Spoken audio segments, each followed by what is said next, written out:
I'm from Joliet, born and raised on the east side, and now I live in Plainfield. I'm a writer, communications professional, public speaker, and performer, and I have published 3 books, Chocolate Cows and Purple Cheese, and Other Tales from the Home Front. Take 2, first day with the new tongue.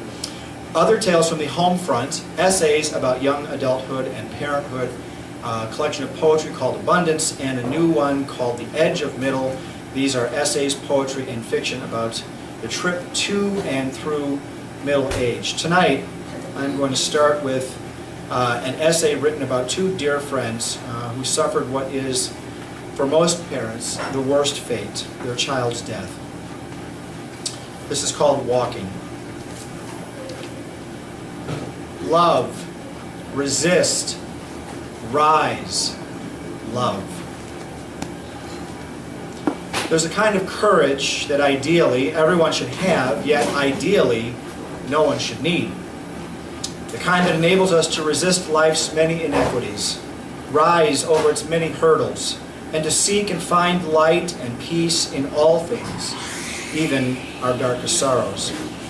That kind of courage is so rarely seen that it is all the more powerful and beautiful for appearing at all.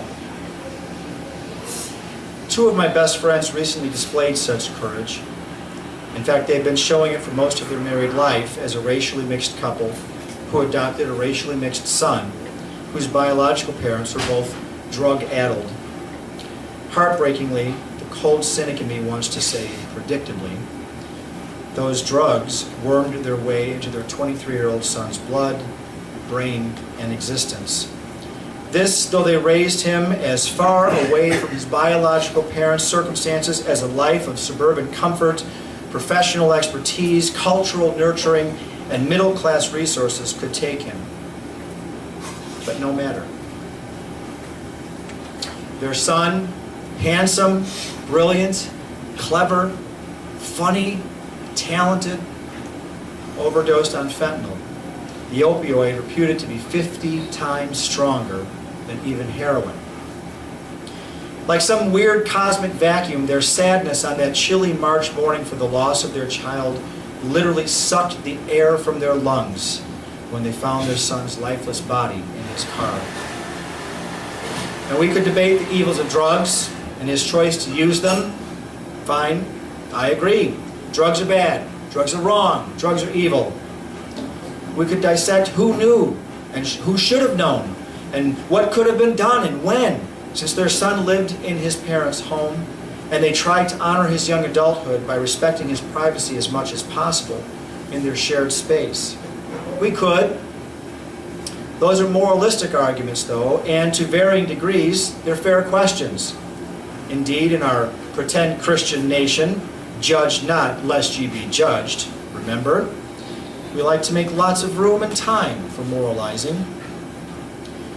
Yet it is for me just as immoral to even think, much less raise those issues to fellow human beings in their grieving, as some often do, and did, if just privately in whispered side conversations.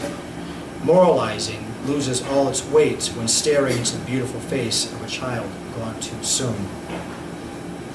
As 1,000 shards of glass sliced their hearts daily, hourly, minute by minute, second by second, as they apply fake smiles and gamely affect laughter when laughter is inconceivable, as they force feet forward along a daily path back toward quote-unquote normalcy, though nothing will ever again be normal. My dear friends continue to carry a private burden that I, most, cannot begin to imagine, much less to understand. Thank you, God, by whatever name you are called, for this immense blessing of ignorance. No one with a shred of soul would fault them for even an atom's breadth for simply curling up in the cocoon of their own hearts and subsisting off the perverse, pain-numbing energy of grief. But not them. Some maybe, me for sure. Instead, they took their hurt, their confusion, their anger, their emptiness, their brokenness, their loss, their ache, their whispering to themselves, what did we do wrong? They're screaming to God, why? They're longing for an answer that they know, for they have to know, if they have any type of hope of living again, that they won't get until they can ask their son to his face.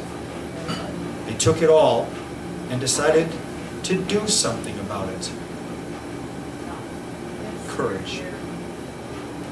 My friends researched opioid addiction, laws, other stories of loss and destruction, ways that they could maybe possibly with some small bit of luck and a lot of hard work make a difference. They found the 2017 Fed Up rally for federal responses to the opioid epidemic summit in Washington, D.C. in early September 2017. They packed their bags and their pain and their righteous indignation, and most important of all, the precious memories of their sweet baby, and they got on a plane. And there, they listened to speakers at the National Press Club. They networked with other victims and advocates. They participated in a candlelight vigil, and the next day they marched in front of the White House. Then, nearly 6 months to the day after their shared heart temporarily stopped beating, they told their son's story on national television. They made sure to hold up his picture so that everyone, even the holier-than-thouers, could see that their agony had a name and a face with an easy, charming smile, now forever erased by drugs.